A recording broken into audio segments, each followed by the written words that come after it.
What's up everybody, and welcome back to the channel and to another Far Cry 6 video.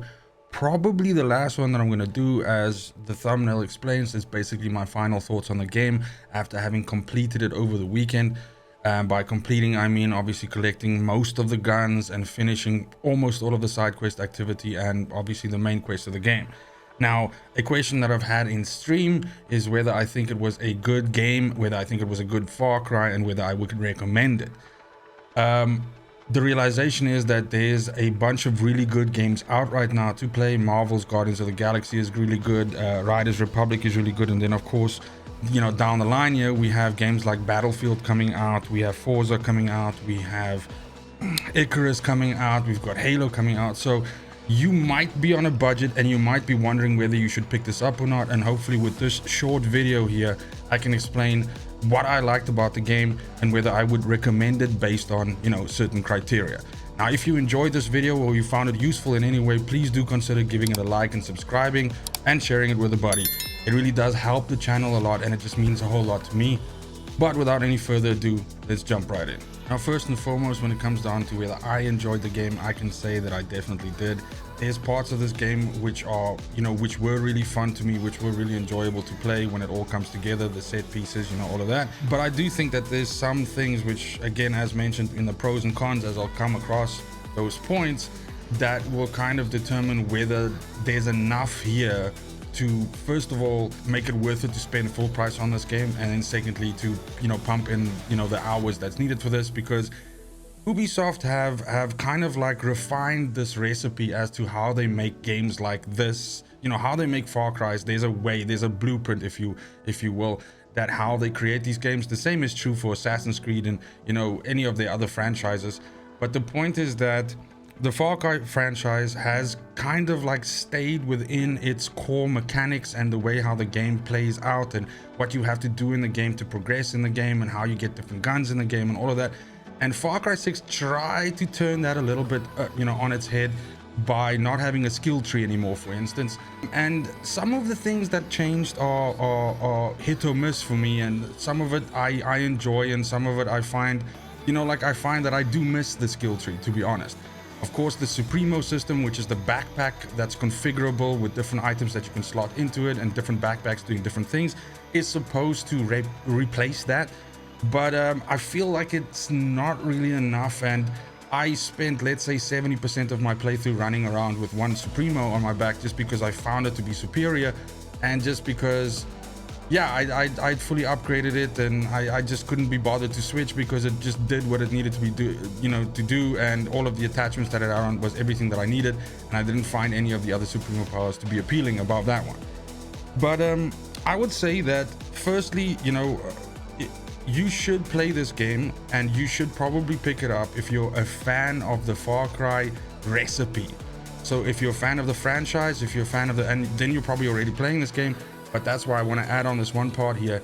Definitely, if you've taken a skip from Far Cry, like let's say for example you did not play 5, this is a fantastic game to come back to again in the Far Cry, you know, universe, and the way how Ubisoft makes these games.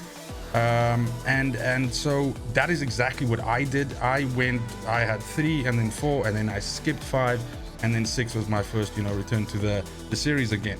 And I think that plays a big role in how much I actually enjoyed this, because the repetitiveness that sort of sets in with these sorts of games where you have this massive map. The map has collectibles. The collectibles are related to how you unlock the guns and how you upgrade the guns, and that's a system that's heavily in place in this game as well. Yeah, if you're not a fan of that, and that's where the franchise part of it comes in, then that's a problem. And if you've just recently played 5, for instance, then you're gonna kind of be burnt out on that. For that matter, if you recently played an Assassin's Creed, you might also be burnt out on it, because it's kind of like the same thing. This is a shooter. Assassin's Creed is a third-person adventure game, but the recipe kind of still is the same.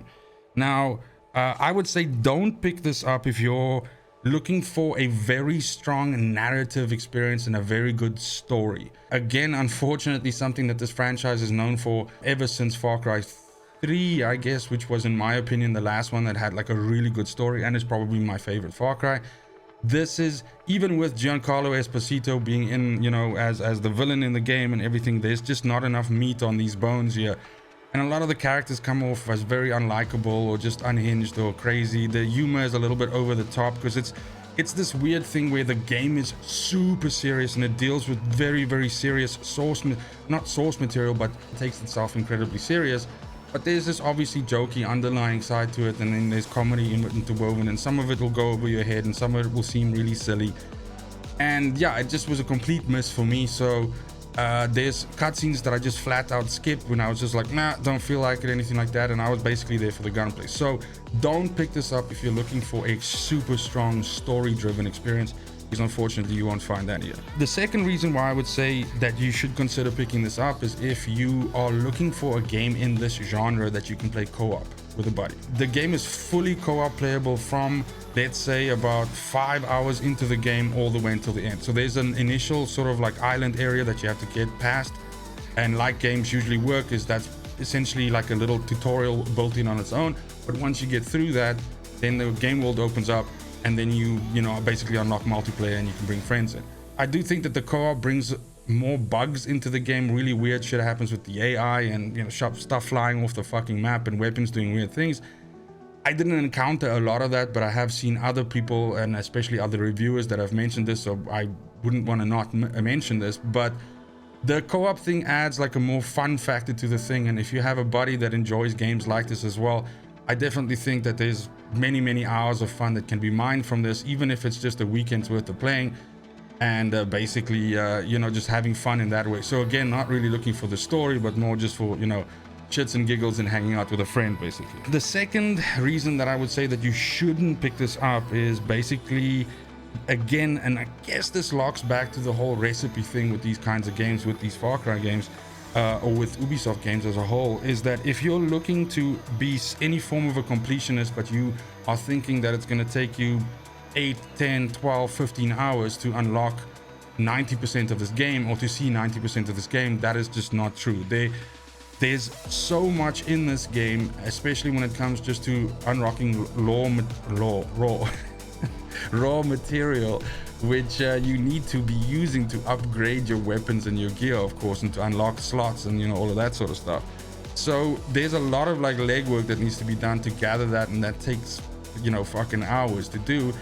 And then secondly, just there's a lot of activities to do in the game. The map is huge, so if you're looking for something that's incredibly tight and that can be fully experienced in 10 hours, this is not it. This game, like Far Cry's before it, and like Assassin's Creed, and like any of Ubisoft's other games, requires you to really farm in the hours if you want to experience basically the full game, or as like I said, not even the full game if you're looking for 85 to 90% of it.